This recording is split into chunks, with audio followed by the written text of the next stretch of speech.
আমার খবর। ভরত জুয়েলার্স, গুণমানের অঙ্গীকার, শান্তিনিকেতন রোড, বোলপুর। উচ্চ মাধ্যমিকের তৃতীয় সেমেস্টারে রাজ্যের দ্বিতীয় স্থান অর্জন সিউড়ির তপব্রতের। সিউড়ির চন্দ্রাগতি উচ্চ বিদ্যালয়ের ছাত্র তপব্রত দাস রাজ্যের মধ্যে দ্বিতীয় স্থান অধিকার করেছে উচ্চ মাধ্যমিক পরীক্ষা তৃতীয় সেমেস্টারে। এই সাফল্যে খুশি পরিবার, শিক্ষক শিক্ষিকা এবং সহপাঠীরা। তপব্রত জানায়, ভালো রেজাল্ট করব আশা করেছিলাম, কিন্তু রাজ্যে দ্বিতীয় হব সেটা ভাবিনি। ভবিষ্যতে ইঞ্জিনিয়ারিং নিয়ে পড়াশোনা করার ইচ্ছে তার।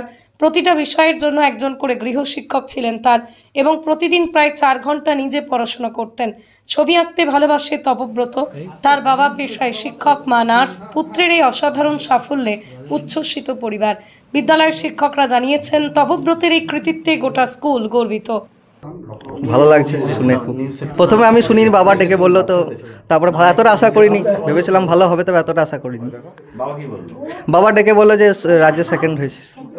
আচ্ছা, তোমার ছোটবেলা থেকে স্কুলিং কোথায়? আমি তাঁতিপাড়া থাকতাম, তাঁতিপাড়া হাই স্কুলে পড়েছি। তারপর 11-12টা এই সিভিতে। তোমার আদিবাড়ি কোথায়? তাঁতিপাড়া। আর এতটা আশা ছিল? আশা ছিল ভালোই হবে, এতটা আশা করিনি।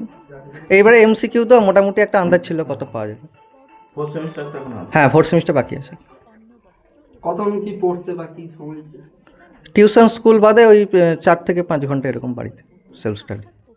তোমার হবি কি? আর ছবি আঁকা মোটামুটি এখন। খেলাধুলা করা হয়? হ্যাঁ, মাঝে সাঝে, এখন সময় এখন কম। আচ্ছা, তুমি কি হতে চাও বড় হয়ে? আপাতত ইঞ্জিনিয়ারিংয়ের দিকে ইচ্ছা আছে, জয়েন দিতে। আচ্ছা, আর তোমার বাবা কি করেন? School teacher. আর মা? মা নার্স। বাবা কোন স্কুলের টিচার? Metala high school. আর মা? মা মুক্তিপুর সুস্বাস্থ্য কেন্দ্র। হ্যাঁ। আর বাড়িতে তুমি একাই ছিলে? হ্যাঁ। একই দিতে হয়? স্কুলের টিচার, টিউশন টিচার, বাড়ির সকলেই। কয়টা টিউশন করতে? সব সাবজেক্টের একটা করে, 6টা সাবজেক্টে একটা করে। তপব্রত দাস। কোন school? Suri public and Chandragati Mustafi memorial high school.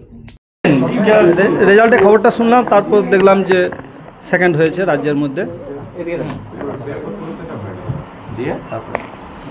তারপর মোটামুটি একটা আইডিয়া ছিল যে হয়তো টপ 10-এর মধ্যে আসতে পারে, কারণ যেরকম পরীক্ষাটা হয়েছিল তাতে টপ 10-এর মধ্যে আসার একটা সম্ভাবনা ছিল। কতটা আনন্দ?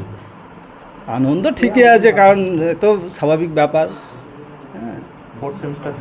হ্যাঁ, 4th সেমিস্টারটা বাকি আছে, এখন দেখা যাক কী হচ্ছে। এখন তো বলা খুব মুশকিল, এর থেকে ভালো হওয়ার সম্ভাবনা তো খুব একটা নেই, কারণ সেকেন্ড আছে, ফার্স্ট ছাড়া তার কোনো পজিশান নেই। হ্যাঁ, হতে পারে, হ্যাঁ সে সম্ভাবনা আছে, কারণ বরাবরই ভালো ছিল পড়াশোনায়। দেখা যাক, মাধ্যমিকে একটু খারাপ হয়েছিল বলে মনটাও খারাপ ছিল। মাধ্যমিকে 680 পেয়েছিল। হ্যাঁ, আমি একজন শিক্ষক। আপনারই এরকম রেজাল্ট ভালো লাগছে? হ্যাঁ, ভালো তো লাগছে। মাধ্যমিক কোনো র্যাঙ্ক করেছিল? না, মাধ্যমিকে র্যাঙ্ক করতে পারিনি। প্রথম যখন আমি শুনলাম তো কেমন লাগলো?